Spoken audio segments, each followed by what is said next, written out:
Very good morning class. Welcome to our YouTube channel RPSC bio academy. देखिए, हम जो unit discuss कर रहे थे वो कर रहे थे सेल डिवीजन, जहां पर माइटोसिस और मियोसिस को हमने कंप्लीट कर लिया था। अगर मैं आगे बात करूं, देखिए हमारे पास एक सिंगल सेल है। इस एक सिंगल सेल से मैं 128 सेल्स बनाना चाहता हूं। कितनी कोशिकाएं? 128 कोशिकाएं एक सेल से मैं बनाना चाहता हूं। तो कितने समसूत्री विभाजन की रिक्वायरमेंट होगी, कितने माइटोसिस की रिक्वायरमेंट होगी? ठीक है, माइटोसिस की रिक्वायरमेंट कितनी होगी, कितने माइटोसिस की रिक्वायरमेंट होगी? देखो, हमारे पास एक सेल है, एक से बनेंगे दो सेल्स, दो से बनेंगी चार सेल्स, चार से बनेंगी 8 सेल्स, 8 से बनेगी 16 सेल्स, 16 से बनेगी 32 सेल्स, 32 से बनेगी 64 सेल्स, और 64 से बनेगी 128 सेल्स। यही होगा। 1 से 2, 2 से 4, 4 से 8, 8 से 16, 16 से 32, 32 से 64 और 64 से 128। कितने माइटोसिस चाहिए? एक माइटोसिस, दो माइटोसिस, तीन माइटोसिस, चार माइटोसिस, पांच माइटोसिस, 6 माइटोसिस, 7 माइटोसिस। कितने माइटोसिस चाहिए?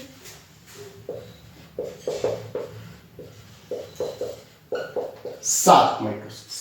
या कितने माइटोटिक साइकिल की रिक्वायरमेंट होगी?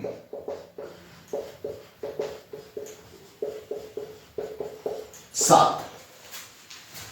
ठीक, यही अगर 128 की जगह 256 सेल बनानी होती, एक सेल से 256 सेल्स बनानी होती, तो 128 से कितनी बनती? 256, एक और बढ़ जाता, तो 7 की जगह उत्तर क्या आ जाता? 8 आ जाता। ठीक है, इसका फॉर्मूला क्या है? फॉर्मूला है 2 की power n is equal to number of cells. आप ऐसे करना चाहो ऐसे कर लो, अगर आप ऐसे ना करके फॉर्मूले से करना चाहो आप फॉर्मूले से भी कर सकते हो। कैसे? 2 की पावर n, कितनी सेल की रिक्वायरमेंट है? 256, तो 2 की पावर 8 256 के बराबर है, तो n की वैल्यू कितनी आ गई? 8। या आप 7 यहां तक हो गया, यहां से 256, तो आप 8वां यहां पर आ जाए। तो आप ऐसे भी कर सकते हो, फॉर्मूले से भी, या बिना फॉर्मूले के आप जैसे मैंने किया है इस तरीके से आप इसे कर सकते हो। ठीक है, अब आगे बात करते हैं।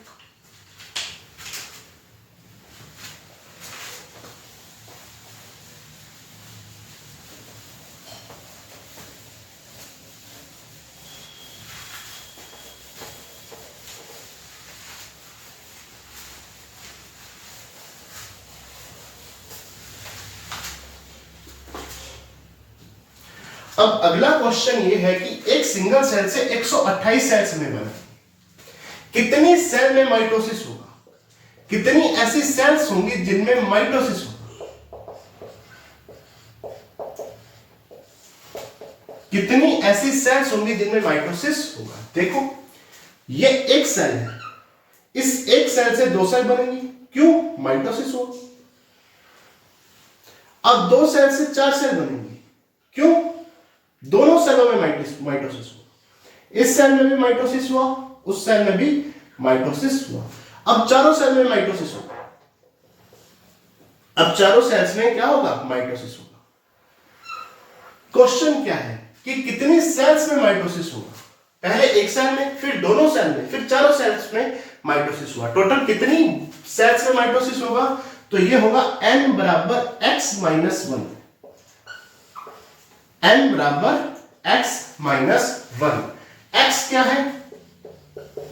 नंबर ऑफ सेल्स, कितनी सेल्स है। ठीक है, तो n की वैल्यू आ जाएगी, नंबर ऑफ सेल्स कितनी है? 128 माइनस 1, 127 सेल्स में माइटोसिस हुआ। वो था कितनी बार माइटोसिस हुआ, कितने माइटोसिस के साइकिल चले, ये है कितनी सेल्स में माइटोसिस हुआ। तो एक कम कर दो, टोटल संख्या में एक कम कर दो, तो यहां पर आ जाएगा इतनी सेल्स में माइटोसिस हुआ। ठीक, अब आगे बात करते हैं।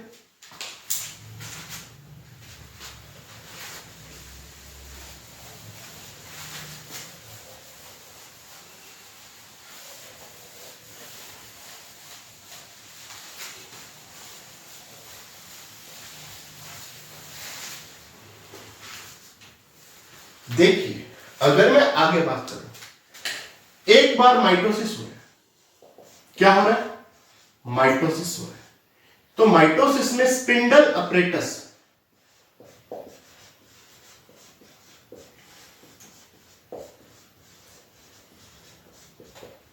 स्पिंडल अपरेटस कितने बनेंगे,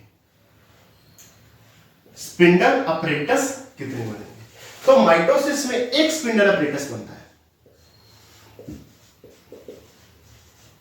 एक माइटोसिस में एक स्पिंडल अपरेटस बनता है। मियोसिस में कितने बनेंगे, मियोसिस में कितने स्पिंडल अपरेटस बनेंगे, देखो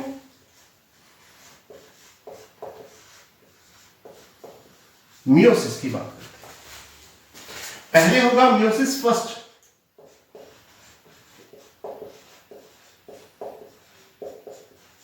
एक सेल से दो सेल बनेंगे, एक सेल से दो सेल बनेंगे, तो एक स्पिंडल अपरेटस यहां पर बनेगा।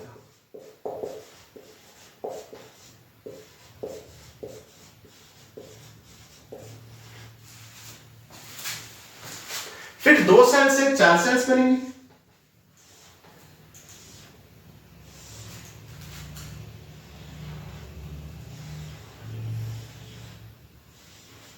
एक स्पिंडल अपरेटस यहां बनेगा, एक स्पिंडल अपरेटस यहां बनेगा।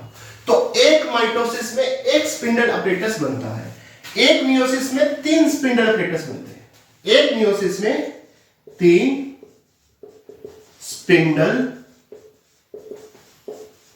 अपरेटस बनते हैं। एक माइटोसिस में एक स्पिंडल अपरेटस बन रहा है, एक मियोसिस में, क्योंकि यहां पर हुआ मियोसिस फर्स्ट, यहां पर होगा मियोसिस सेकंड, जो मियोसिस फर्स्ट में दोनों सेल बनी थी, दोनों में अलग अलग स्पिंडल अपरेटस बनेगा। तो यहां पर कितने स्पिंडल अपरेटस बनेंगे, तीन स्पिंडल अपरेटस बनेंगे। ठीक,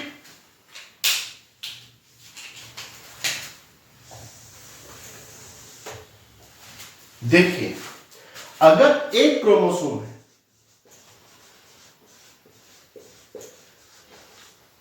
तो एक क्रोमोसोम के लिए दो स्पिंडल फाइबर की रिक्वायरमेंट होती है।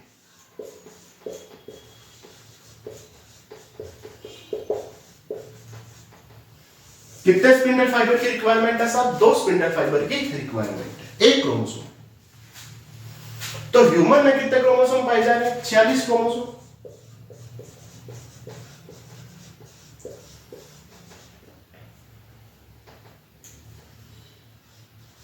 तो 46 क्रोमोसोम के लिए कितने स्पिंडल फाइबर चाहिए, तो 40 गुना 2, अगर 45 होता तो 90 आता, एक और है तो एक को 2 से गुना करेंगे तो 2 और जुड़ जाएगा, तो यह आएगा 92 स्पिंडल फाइबर।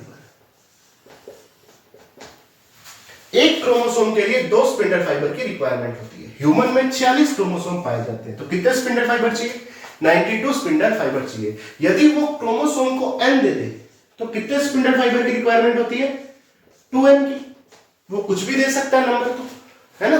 तो अगर n क्रोमोसोम है तो कितने स्पिंडल फाइबर चाहिए, 2n स्पिंडल फाइबर चाहिए। ठीक,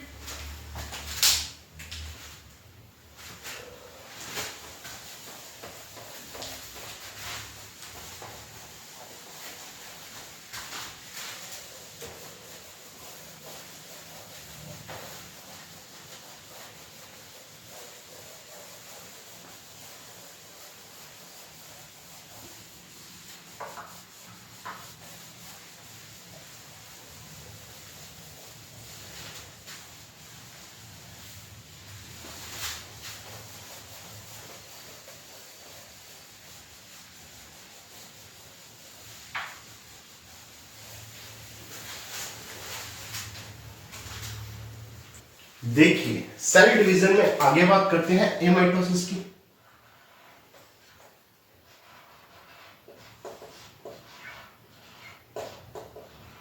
किसकी? ए माइटोसिस।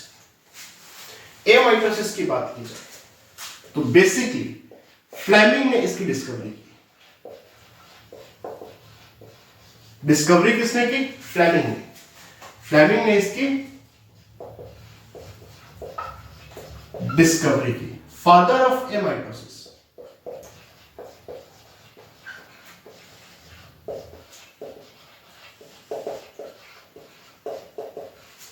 ए माइटोसिस नाम किसने दिया साहब?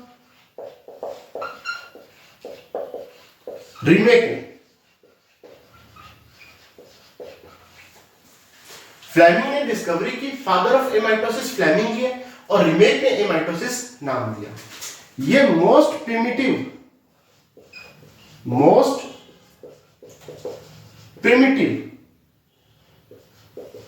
प्रकार का डिवीजन है। कैसा विभाजन है? सबसे आदिम प्रकार का।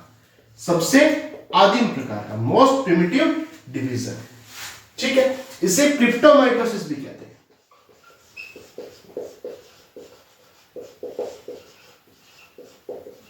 क्रिप्टोमाइटोसिस भी कहते हैं। अगर मैं आगे बात करूं, देखिए ए माइटोसिस में क्या होगा? अन इक्वेशनल डिवीजन है।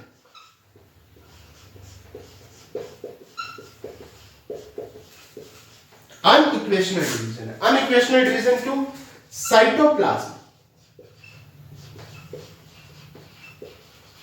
इक्वल डिवाइड नहीं होता।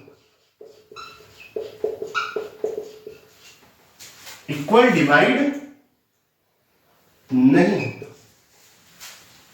ठीक है, क्रोमेटिन मटेरियल या क्रोमेटिन बात करें तो क्रोमेटिन इक्वल भी डिवाइड हो सकता है, अनइक्वल भी हो सकता है।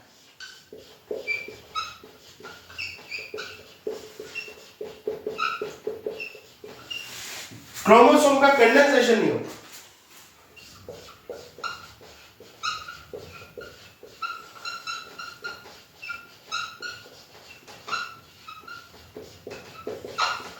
क्रोमोसोम का कंडेंसेशन यहां पर नहीं होता। देखो ये ज्यादातर प्रोकैरियोट में होता है। प्रोकैरियोट्स में हो रहा है तो यहां पर हम न्यूक्लियर मेम्ब्रेन या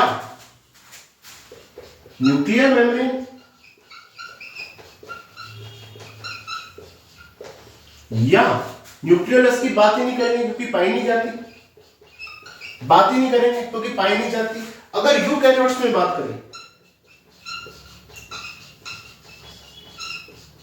तो यूकैरियोट्स में जैसे पैरामीशियम हो गया, अमीबा हो गया, या जो प्रोटोजोआ है उनमें होता है, तो उनमें न्यूक्लियर मेम्ब्रेन और न्यूक्लियोलस डिसअपियर नहीं होती।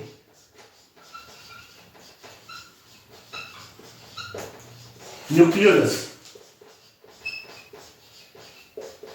डिसअपियर नहीं होते।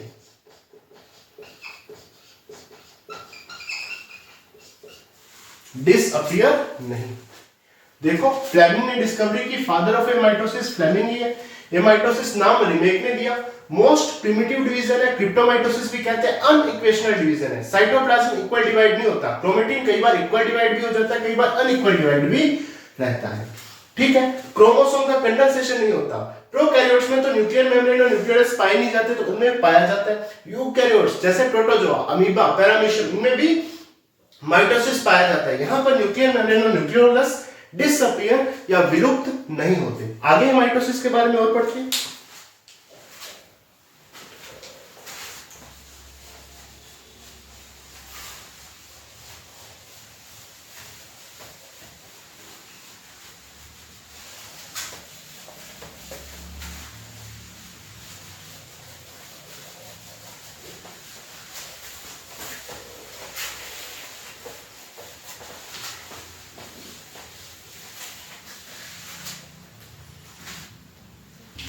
देखिए अगर आगे बात की जाए तो इस डिवीजन में 20 से 30 मिनट का समय लगता है। बहुत कम समय में ये डिवीजन कंप्लीट हो जाता है। 20 से 30 मिनट का समय लगता है। न्यूक्लियर डिवीजन की बात कर लो,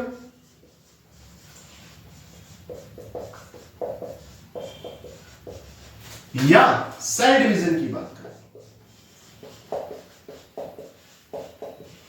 चाहे आप न्यूक्लियर डिवीजन की बात कर लो या सेल डिवीजन की बात कर लो, कॉन्स्ट्रिक्शन मेथड द्वारा, संकुचन विधि द्वारा,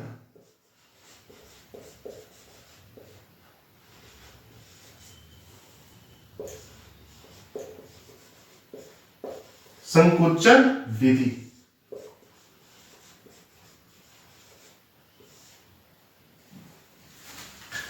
ठीक है, संकुचन विधि द्वारा न्यूक्लियर डिवीजन या सेल डिवीजन यहां पर पाया जाता है। अगर मैं आगे बात करूं, देखिए ये डायरेक्ट डिवीजन है,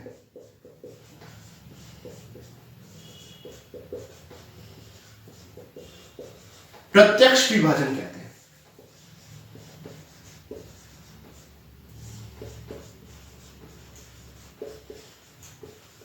प्रत्यक्ष विभाजन क्यों है, डायरेक्ट डिवीजन क्यों है? देखो, जब हमने माइटोसिस पढ़ा था या मियोसिस पढ़ा था, वहां हमने फेजेस पढ़ी थी, प्रोफेज, मेटाफेज, एनाफेज, टेलोफेज। यहां पर कोई फेज नहीं होती, डायरेक्ट डिवीजन है, सीधा ही क्या हो जाएगा, डिवीजन हो जाएगा। यहां पर कोई उस तरह से फेजेस में डिवाइड नहीं होगा, या यूं कहूं तो कोई क्रमबद्ध विभाजन नहीं है, ये क्रमबद्ध विभाजन नहीं है।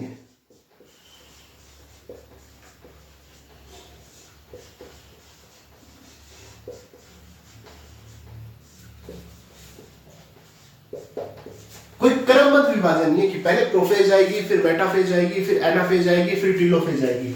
डायरेक्ट डिवीजन है, सीधा डिवीजन हो जाएगा। ठीक है, स्पिंडल फाइबर का फॉर्मेशन नहीं होगा।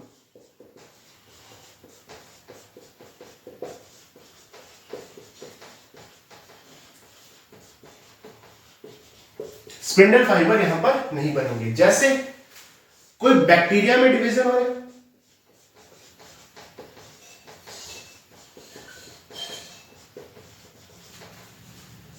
जैसे माइटोकॉन्ड्रिया, क्लोरोप्लास्ट में डिवीजन हो रहा है,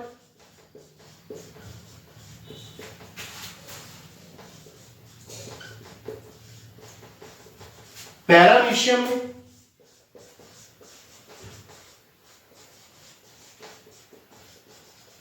मेगा न्यूक्लियस का डिवीजन हो रहा है,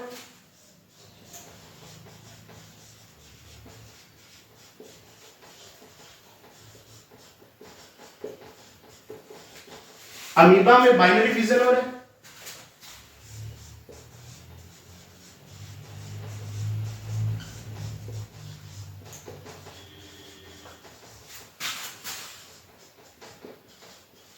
द्विविखंडन।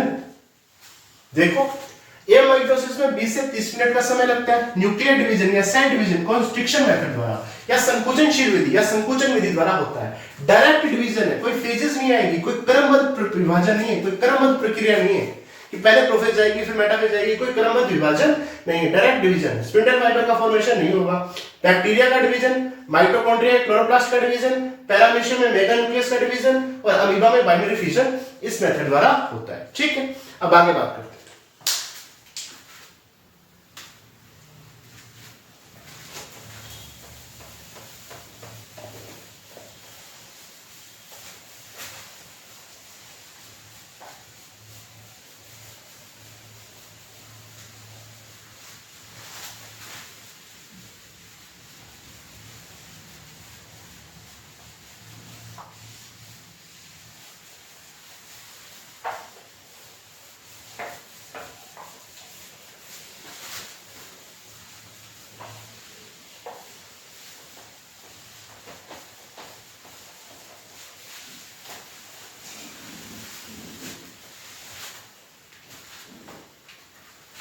देखिए, ये क्वेश्चन ग्रेड 1 2018 में आया हुआ है, आरपीएससी फर्स्ट ग्रेड 2018 में आया हुआ है। Which of the following statement is false?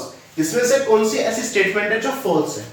Sales that the end of prophase, कोशिकाएं प्रोफेज के एंड में डू नॉट शो, वो शो नहीं करती गोल्जी कॉम्प्लेक्स और ईआर को। बिल्कुल, जैसे ही प्रोफेज का एंड होता है, जैसे ही प्रोफेज खत्म होती है तो ER, Golgi complex, nuclear membrane, nucleolus सब क्या हो जाते हैं, डिसअपीयर हो जाते हैं, वो शो नहीं होते। Small disc shape structure at the surface of centromere, small disc shape structure पाई जाती है कहां पर? सरफेस पर, सेंट्रोमियर के, जिसे काइनेटोकोर कहते हैं। बिल्कुल ठीक है। Metaphase plate is form at the equator of spindle. बिल्कुल, मेटाफेज प्लेट जो होती है वो सेल के बिल्कुल इक्वेटर पर बनती है, या स्पिंडल अपरेटस के इक्वेटर पर बनती है। Chromosome splitting and separation of chromatids. Chromosome split होना और सेपरेशन होना किसका? क्रोमेटिड्स का। कहां होता है? टेलोफेज में ना, एनाफेज में होता है। तो कौन सी स्टेटमेंट फॉल्स है? नंबर 4 वाली। ठीक है, ये क्वेश्चन आया है ग्रेड 1 2022 में। फॉर्मेशन ऑफ बाइवेलेंट्स, जो बाइवेलेंट्स का फॉर्मेशन होता है मियोसिस की किस फेज में पाया जाता है? देखो, सबसे पहले होती है लैक्टोटिन, फिर जाइगोटिन, फिर पेकाइटिन, फिर डिप्लोटिन, फिर डायाकाइनेसिस। तो ये पाया जाता है किसमें? दूसरी अवस्था में, जाइगोटिन। लैक्टोटिन में नहीं, डिप्लोटिन में नहीं, जाइगोटिन में पाया जाता है। ठीक,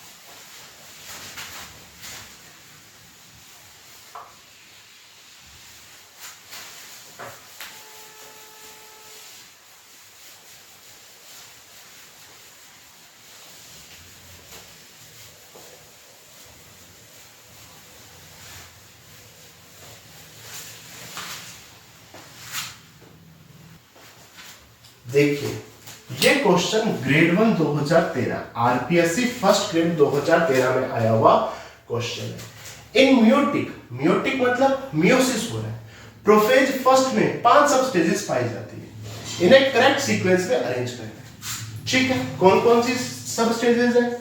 सबसे पहले पाई जाती है एल, लैक्टोटिन, जाइगोटिन, पेकाइटिन, डिप्लोटिन, डायाकाइनेसिस। पहला ऑप्शन में नंबर ए पहले आएगा, यानी पहले पेकाइटिन है। पहले पेकाइटिन है क्या? ना। या कह रहा सेकंड सब फेज या सेकंड सब स्टेज सबसे पहले पाई जाती है। जाइगोटिन सबसे पहले पाई जाती है क्या? ना। 5 नंबर सबसे पहले पाई जाती है। 5 नंबर पे कौन है? लैक्टोटिन। बिल्कुल। उसके बाद नंबर 2 पाई जाती है जाइगोटिन। बिल्कुल। उसके बाद नंबर 1 पाई जाती है पेकाइटिन। बिल्कुल। उसके बाद नंबर 3 पाई जाती है, नंबर 3 डिप्लोटिन। बिल्कुल। उसके बाद नंबर 4 पाई जाती है डायाकाइनेसिस। बिल्कुल, ऑप्शन बी करेक्ट। ये कह रहा है पहले चौथी पाई जाती है, चौथी डायाकाइनेसिस। डायाकाइनेसिस सबसे पहले थोड़ी पाई जाती है। ये question assistant professor zoology 2016 college lecturer 2016 में आया हुआ है। माइटोटिक यानी क्या चल रहा है? माइटोसिस। माइटोसिस एनाफेज, जो माइटोसिस में एनाफेज चल रही है वो अलग है, डिफर है फ्रॉम मेटाफेज से। क्यों? माइटोटिक में या यूं कहूं तो माइटोसिस में जो एनाफेज है वो मेटाफेज से डिफर क्यों है? Same number of chromosome, same number of chromosome, half number of chromosome, half number of chromosome. देखो, माइटोसिस हो रहा है, समसूत्री विभाजन हो रहा है, क्रोमोसोम की संख्या सेम रहेगी। हाफ नंबर ऑफ क्रोमोसोम गलत हो गया, हाफ नंबर ऑफ क्रोमोसोम गलत हो गया, सेम नंबर ऑफ क्रोमोसोम रहेंगे। अब ये ऑप्शन सही हो सकता है और ये ऑप्शन सही हो सकता है। देखो, मेटाफेज में क्या होगा? क्रोमोसोम इक्वेटर पर आ जाएंगे और एक क्रोमोसोम में 2 क्या पाए जाएंगे? क्रोमेटिड। एक क्रोमोसोम में कितने क्रोमेटिड पाए जाएंगे? 2 क्रोमेटिड। तो मेटाफेज में 2 क्रोमेटिड। जबकि जैसे ही एनाफेज आएगी तो एक क्रोमोसोम में 1 क्रोमेटिड हो जाएगा, एक क्रोमोसोम में 1 क्रोमेटिड हो जाएगा, एक क्रोमोसोम में 1 क्रोमेटिड हो जाएगा। तो यहां पर एनाफेज में क्रोमेटिड की संख्या हाफ हो जाएगी। सेम नंबर ऑफ क्रोमेटिड ना, हाफ हो जाएगी। हाफ नंबर ऑफ क्रोमेटिड, बिल्कुल सही है।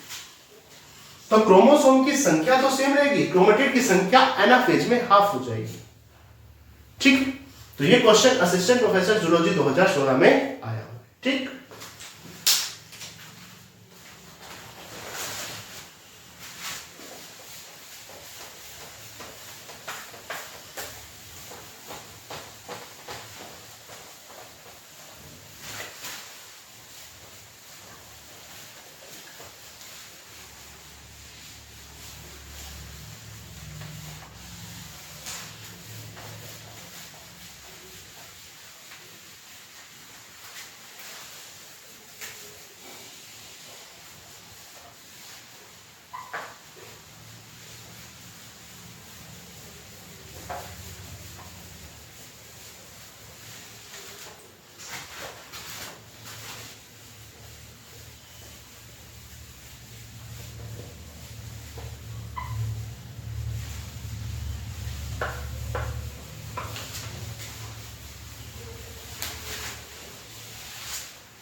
देखिए, अगर एक सेल से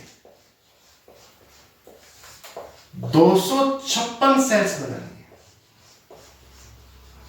एक सेल से कितनी सेल्स बनानी है? 256 सेल्स बनानी है, तो कितनी सेल में माइटोसिस होगा? तो हम जानते हैं कि फॉर्मूला क्या है, n बराबर x माइनस 1। 255 सेल्स में माइटोसिस होगा। कैसे होगा उसको देखते हैं। पहले एक सेल थी, इस एक सेल में माइटोसिस हुआ, 2 सेल बनी, 2 सेल में माइटोसिस हुआ, 4 सेल बनी, 4 सेल में माइटोसिस हुआ, 8 सेल बनी, 8 सेल में माइटोसिस हुआ, 16 सेल बनी, 16 सेल में माइटोसिस हुआ, 32 सेल बनी, 32 सेल में माइटोसिस हुआ, 64 सेल बनी, 64 सेल में माइटोसिस हुआ, 128 सेल बनी। अब 128 सेल में डिवाइड होगा, माइटोसिस होगा, तो 256 सेल्स बनेंगी। और अब इसके आगे जैसे ही 128 में डिवीजन हो गया, 126 बन गई, 256 बन गई, 128 में डिवीजन होने से 256 बन गई। क्या 256 आगे डिवाइड होंगी? नहीं, क्योंकि हमें 256 ही बनानी। इन सबको जोड़ लो, 2 और 1 3, 3 4 7, 7 8 15, 15 6 21, 21 2 23, 23 और 4 27, 27 और 8 35, हांसी लाई 3, 3 1 4 3 7 6 13 और 2 15, हांसी लाई 1 1 और 1 2। ठीक है, अगर कितनी सेल है? 128, 128 सेल बनानी, एक सेल से कितनी सेल बनानी? 128। तो कितनी सेल में माइटोसिस होगा? कितनी सेल में माइटोसिस होगा? अपने को वही करना है। पहले एक सेल में माइटोसिस होगा, फिर 1 से 2 बनेगी तो दोनों में माइटोसिस होगा, 2 से 4 बनेगी, 4 में माइटोसिस होगा, 4 से 8 बनेगी, 8 में माइटोसिस होगा, 8 से 16 बनेगी, 16 से 32 बनेगी, 32 से 64 बनेगी, 64 से 128 बनेगी। तो 64 के बाद जैसे ही 128 बनेगी वो रुक जाएगा। क्यों? क्योंकि 128 ही तो बनानी है। सबको जोड़ो, 1 2 3 3 4 7 7 8 15 15 6 21 21 2 23 और 4 27, 23 और 4 27, हांसी लाई 2 2 और 1 3 3 6 6 6 12। और वैसे फॉर्मूला क्या है? n बराबर x माइनस 1, 128 माइनस 1 127। वही तो मैं बोल रहा हूं।